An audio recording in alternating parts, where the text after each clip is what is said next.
नमस्कार, मी रौनक कुकडे. आज महाराष्ट्र दिवस आहे आणि या निमित्ताने आज NDTV मराठी चॅनलचा शुभारंभ होता आणि या निमित्ताने आपल्यासोबत राज्याचे उपमुख्यमंत्री आणि भाजप नेते देवेंद्र फडणवीस आहेत. आपल्याला माहिती आहे की निवडणुकीचा काळ सुरू आहे. बिझी शेड्यूलमध्ये त्यांनी वेळ काढलेला आहे. सर, आपलं आभार आणि धन्यवाद. सगळ्यात पहिला प्रश्न आहे की NDTV मराठीकडनं तुमच्या काय अपेक्षा असणार आहे? मुख्यतः मराठीमध्ये NDTV पहिल्यांदा पदार्पण करताय, तर तुमच्या काय अपेक्षा आहेत?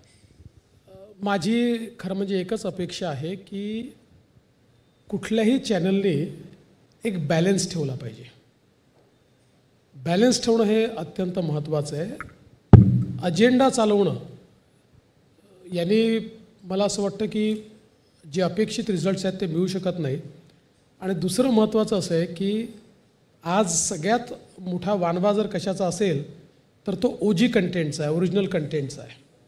म्हणजे मी गमतीने असं सांगतो की 4 पत्रकारांना बसवलं आणि मी तिथे गमतीने म्हटलं की मला अमेरिकेच्या राष्ट्रपती पदाची ऑफर होती, तर त्यातला एक डिजिटल प्लॅटफॉर्मवर प्रश्नचिन्ह टाकून फडणवीसांनाही होती ऑफर अमेरिकेच्या राष्ट्रपती पदाची असं एक टाकतो आणि मग त्याच्यावर कुठला तरी चॅनल ते उचलतो आणि 4 तास किमान प्रश्नचिन्ह प्रश्नचिन्ह प्रश्नचिन्ह, मग ती न्यूज चालली जाते. तर मला असं वाटतं की असं डोंट किल युअर टाईम, म्हणजे तुमचा वेळ काढण्याकरता बातम्या न देता जेवढा जास्तीत जास्त ओरिजिनल कंटेंट तयार करता येईल त्याचं मला असं वाटतं की आत्ता मराठी चॅनल्स करता, विशेषतः न्यूज़ चैनल्स करता हे फार महत्त्वाचं आहे. आपने बहुत अच्छी बात बताई कि किस तरीके से क्रेडिबल और न्यूट्रल बिना एजेंडा के हम काम करें. लेकिन चूँकि आजकल का माहौल ऐसा बन गया है कि हर चीज़ में, लोकल न्यूज़ में एक थोड़ा सा एग्रेशन, थोड़ा सा एक स्ट्रॉन्ग पोजीशन, न्यूज़ में भी एडिटोरियल पोजीशन लोग लेते हैं. एक आर्गुमेंट हो सकता है कि एक्चुअली सही है कि आप ओपिनियन दे रहे हैं, लोगों को समझा रहे हैं कि आपके लिए इस बात का क्या मतलब है. तो न्यूज़ और व्यूज़ के बीच का डिवीज़न करंट मराठी जर्नलिज्म कैसा फॉलो कर रहा है? सगळ्यात पहिल्यांदा तर मला सुरुवातीलाच तुम्हाला शुभेच्छा द्यायला पाहिजे होत्या. पहिल्यांदा NDTVच्या सर्व प्रेक्षकांना महाराष्ट्र दिनाच्या आणि कामगार दिनाच्या मी शुभेच्छा देतो आणि NDTVला विशेष शुभेच्छा देतो की आजच्या महाराष्ट्र दिनी मराठी चॅनलचं तुम्ही या ठिकाणी मराठीच्या क्षेत्रात पदार्पण करताय. आणि मला अतिशय आनंद आहे की NDTV सारखा देशातला one of the oldest brand ज्याला आपल्याला म्हणता येईल हा आज मराठीच्या क्षेत्रात येतो आहे, म्हणून मी तुम्हाला खूप खूप शुभेच्छा देतो. आणि तुम्ही जो काही प्रश्न या ठिकाणी विचारला, मला असं वाटतं की शेवटी हे खरंच आहे की इलेक्ट्रॉनिक मीडिया जो आहे हा एक फास्ट माध्यम आहे आणि आज अनफॉर्च्युनेटली डिजिटल मीडियाने आता इलेक्ट्रॉनिक मीडियाशी कॉम्पिटिशन सुरू केली आहे. त्यामुळे पहिले प्रिंट मीडिया होता, प्रिंट मीडियापेक्षा लवकर बातम्या या इलेक्ट्रॉनिक मीडियावर मिळायला लागल्या. आता त्याहीपेक्षा लवकर बातम्या डिजिटल मीडियावर मिळतात आणि तुमची खरी कॉम्पिटिशन कोणाशी आहे तर ती आहे रील्सशी. कारण त्या रील्समुळे आज अटेन्शन स्पॅन हा 30 सेकंड्सचा 1 मिनिटचा झाला आहे आणि त्यामुळे तुम्हाला देखील 50 बातम्या काय 25 मिनिटात अशा प्रकारचं चालवावं लागतं. आणि मग त्याच्यामध्ये इम्पॅक्ट जो असतो, म्हणजे शेवटी एका बातमीचा व्यक्तीवर काही इम्पॅक्ट तरी झाला पाहिजे, किमान त्याच्या मनात राहिली पाहिजे, डोक्यात राहिली पाहिजे, तो इम्पॅक्ट कमी होतो. सो मला असं वाटतं की अल्टिमेटली जेव्हा एका मार्केट ड्रिव्हन अशा प्रकारच्या व्यवस्थेमध्ये आपण जातो त्यावेळी त्या त्या काळातली काही मूल्य असतात, ती मूल्य आपल्याला जपावीच लागतात किंवा ती आपल्याला अंगीकारावी लागतात. पण त्याचवेळी हेही महत्त्वाचं असतं की जी काही या क्षेत्रातली शाश्वत मूल्य आहेत ती मूल्य देखील आपण जपली पाहिजे. ती जर जपली तर लॉंग टर्ममध्ये आपल्याला, मला वाटत नाही की कोणी कॉम्पीट करू शकेल. Thank you.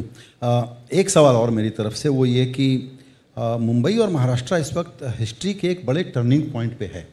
राइजिंग इंडिया एक बात है, लेकिन ग्लोबल शहर बनने के अनुकूल जो इंफ्रास्ट्रक्चर, जो विस्तार, जो रीडेवलपमेंट, ये सब काम इस वक्त चल रहा है.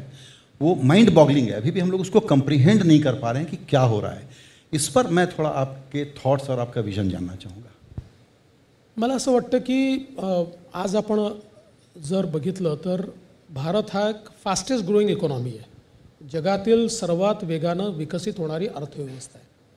आणि या अर्थव्यवस्थेचा कणा जी आहे किंवा या अर्थव्यवस्थेचा एक इंजिन ज्याला आपण म्हणू शकतो, ग्रोथ इंजिन म्हणू शकतो, ते मुंबई आहे, ते MMR रिजन आहे आणि तो महाराष्ट्र आहे. आणि आपण जर जगाच्या पाठीवर विकासाची वाटचाल बघितली असेल तर it has been infrastructure led development. हे दोन मॉडेल आपल्याला प्रामुख्याने दिसतात, एक पॉट लेड डेव्हलपमेंट आणि दुसरी इन्फ्रास्ट्रक्चर लेड डेव्हलपमेंट. या दोन्ही गोष्टी आज मुंबईमध्ये होताना आपल्याला पाहायला मिळतात. आज ज्या प्रकारचं इन्फ्रास्ट्रक्चर आपण तयार करतो, कारण मी असं नेहमी म्हणतो की 21व्या शतकामध्ये व्हॉट विल डिटर्मिन ग्रोथ, तर स्पीड ऑफ डेटा आणि स्पीड ऑफ ट्रॅव्हल या दोन गोष्टीच ग्रोथ डिटर्मिन करतील. आणि स्पीड ऑफ डेटामध्ये आज आपण जर बघितलं तर विशेषतः मुंबई आणि आसपास देशाची 65% डेटा सेंटर कॅपॅसिटी क्रिएट झाली आहे. So the next data capital और नेक्स्ट काय today's data capital of India is Mumbai, it is MMR. आणि आज आपण पाहतोय की हे जे सगळे इन्फ्रास्ट्रक्चरचे प्रोजेक्ट्स आपण तयार केले आहेत हे स्पीड ऑफ ट्रॅव्हल वाढवत आहेत. कारण अल्टिमेटली तुम्ही जर क्वालिटी ऑफ लाईफ द्यायचं असेल तर त्याच्याकरता स्पीड ऑफ ट्रॅव्हल महत्त्वाचं आहे, लोकांचा वेळ वाचणं महत्त्वाचं आहे.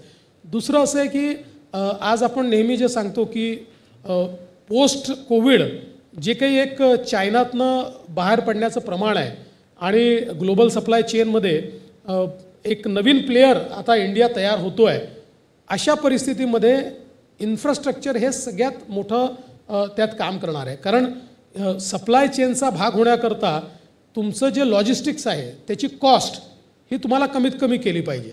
आणि त्या दृष्टीने आज आपण पाहू शकतो मुंबई MMR असेल किंवा महाराष्ट्र असेल, समृद्धी महामार्गासारखं आमचे प्रोजेक्ट्स असतील किंवा हायवेजचे प्रोजेक्ट्स असतील, मुंबईमधले आमचे वेगवेगळे प्रोजेक्ट्स असतील, या सगळ्या प्रोजेक्ट्सनी क्वालिटी ऑफ लाईफ सुधारते आणि स्पीड ऑफ ट्रॅव्हल आणि ट्रॅव्हल फॉर ह्युमन बिईंग्स आणि ट्रॅव्हल फॉर गुड्स या दोन्ही गोष्टी बदलत आहेत. त्यामुळे मला असं वाटतं की स्पीड ऑफ डेटा आणि स्पीड ऑफ ट्रॅव्हल या दोन्हीवर काम केलं तर जी 5 ट्रिलियन इकॉनॉमी देशाची आणि जी 1 ट्रिलियन इकॉनॉमी आपल्याला महाराष्ट्राची करायची आहे, या दोन्ही गोष्टी आपल्याला करता येतील. सर, निवडणुकीचा काळ आहे. मुख्यतः जर आपण बघितलं तर 2014, 2019 आणि 2024 तिन्ही निवडणुकीचं नेतृत्व महाराष्ट्रात तुम्ही केलं आहे. या तिन्ही निवडणुकीमधला अनुभव आणि काय सांगाल की कसं डिफरन्स होतं? ते मला असं वाटतं की प्रत्येक निवडणूक ही वेगळी असते.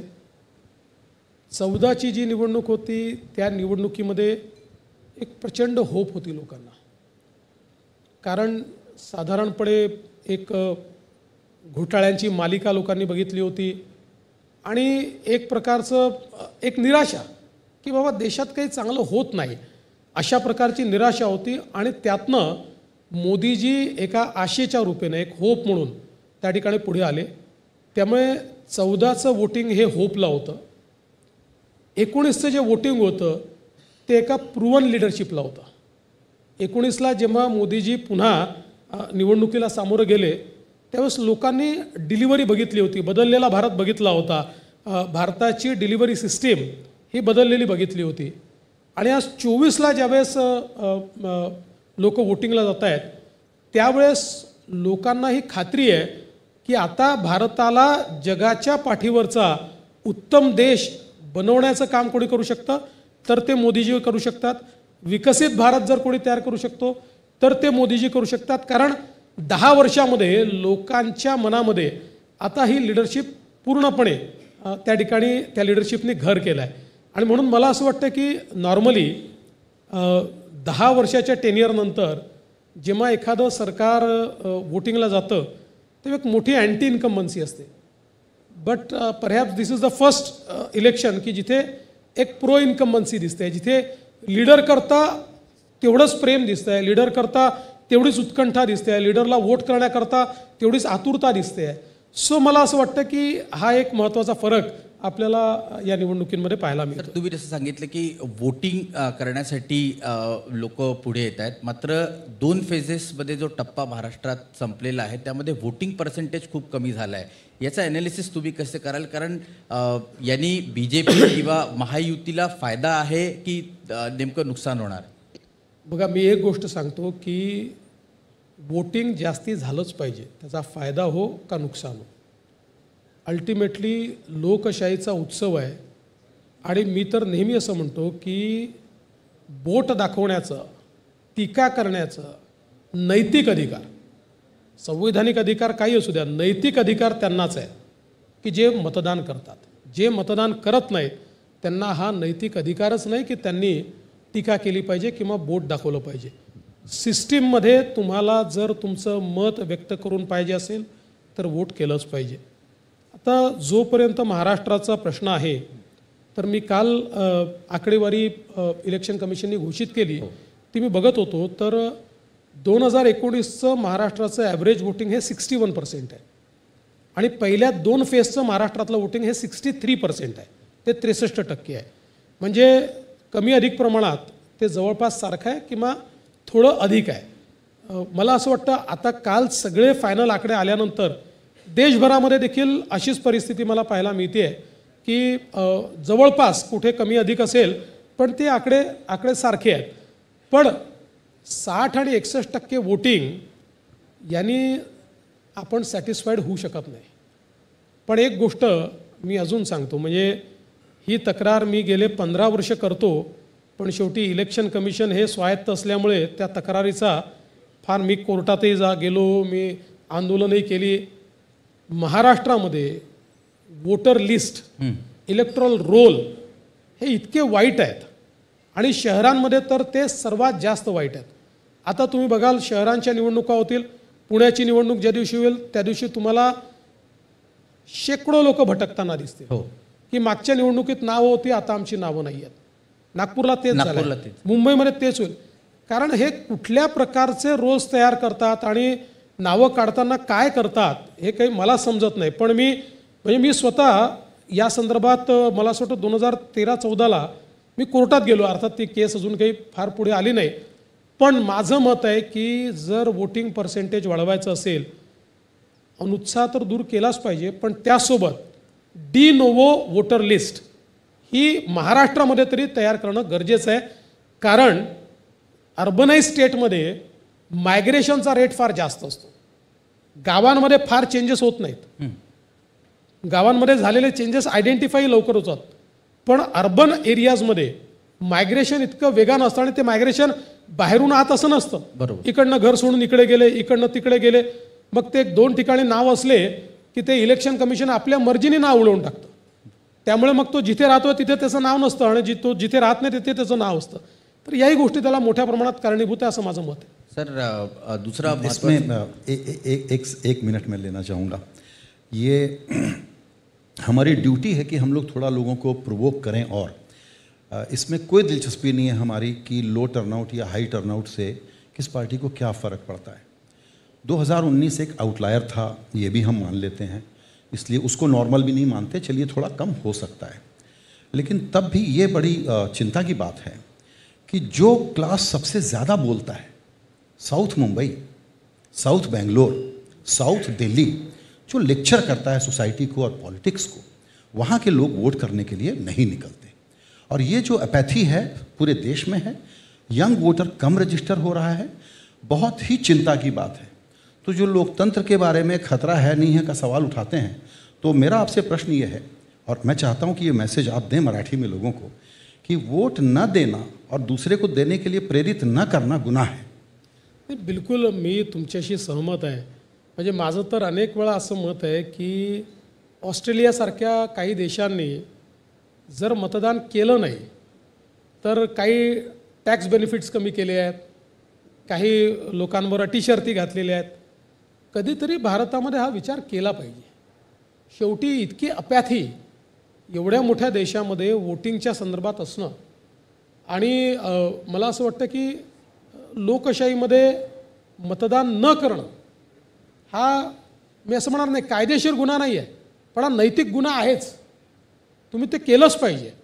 आणि निश्चितपणे मी तुमच्या मताशी सहमत आहे. म्हणूनच आज NDTVच्या माध्यमातून मी तमाम देशवासियांना आणि मराठी जनांना विनंती करतो आहे की मतदान हा आपला हक्क आहे, तो आपला अधिकार आहे आणि ते आपलं कर्तव्य देखील आहे. अधिकार समजून आणि कर्तव्य समजून मतदान केलंच पाहिजे. सर, मुंबईचा एक महत्त्वाचा प्रश्न आहे. लोकसभा निवडणुका आहेत. तिन्ही उमेदवार भाजपनी मुंबईतले यावेळेस बदलले आहेत. मात्र रेस्ट ऑफ महाराष्ट्रामध्ये जर आपण बघितलं तर पहिल्यांदा जेव्हा यादी आली होती अनेक उमेदवार तुम्ही जे मागच्या वर्षी होते तेच कंटिन्यू ठेवले आहेत. मुंबई संदर्भातलं नेमकं काय कारण होतं की उमेदवार बदलावं लागले? नाही, असं नाही. आम्ही बाहेरही बदलले आहेत. जवळपास 7-8 उमेदवार आम्ही बदललेले आहेत. शेवटी त्या वेळच्या परिस्थितीप्रमाणे आम्ही निर्णय करत असतो आणि अनेक वेळा लोकसभा लढणाऱ्या उमेदवारांना आम्ही विधानसभा लढा म्हणतो, विधानसभा लढणाऱ्यांना आम्ही लोकसभा लढा म्हणतो. एक पार्टीची पद्धत आहे. त्यावेळी तिथली जी काही आवश्यकता असेल, हे असं मी बिलकुल म्हणणार नाही की ज्यांना आम्ही बदललं त्यांनी कुठे चुकीचं काम केलं, वाईट काम, त्यांनी चांगलं काम केलं आहे. पण परिस्थिती प्रत्येक निवडणुकीची वेगळी असते. त्या वेगळ्या परिस्थितीमध्ये त्यावेळी कोण उमेदवार योग्य असेल असा विचार आपल्याला करावा लागतो. तो विचार करून या ठिकाणी उमेदवार आम्ही दिले आहेत. सर, अजूनही जागा वाटप कुठेतरी अडलेलं आहे. काही जागांवर अजूनही उमेदवारांचे नावं डिक्लेअर झाले जागा वाटप पडलेलं नाही आहे. जागा वाटप अगदी क्लिअर आहे. आम्हाला मिळालेल्या जागांपैकी आम्हाला पालघर घोषित करायची आहे आणि शिवसेनेला मिळालेल्या जागांपैकी ठाणे आणि नाशिक त्यांना घोषित करायची आहे. मला असं वाटतं आमची जागा आज किंवा उद्या घोषित होईल. पण साधारणतः एक प्रश्न असा आहे की या जागा वाटप दरम्यान अजित पवारांना किंवा एकनाथ शिंदेना कोणाला तुम्हाला सगळ्यात जास्त मनवायला कसरत करावी लागली आहे? नाही, मनवण्याचा वगैरे विषय नसतो. असा सगळ्यांच्या ॲस्पिरेशन्स असतात. जसं आम्हाला ठाणे आणि दक्षिण मुंबई हवी होती, आमच्या कार्यकर्त्यांचा आग्रह होता. पण शेवटी जागा वाटप करत असताना त्यांची भूमिका होती की या दोन्ही जागा वर्षानुवर्ष आमच्या राहिलेल्या आहेत. आमचे काही आर्ग्युमेंट्स होते. सगळे आर्ग्युमेंट झाल्यानंतर अल्टिमेटली जो निर्णय झाला त्या निर्णयाने आम्ही सगळे बांधील आहोत. त्यामुळे असं काही कोणाला फार मनवणं वगैरे प्रकार नाही झाला. पण बैठका आम्ही बऱ्यापैकी केल्या, आर्ग्युमेंट्स आणि काउंटर आर्ग्युमेंट्स केले, पण निर्णय मात्र एकमताने घेतला. सर, धन्यवाद वेळ दिल्याबद्दल. थँक्यू. Thank you sir.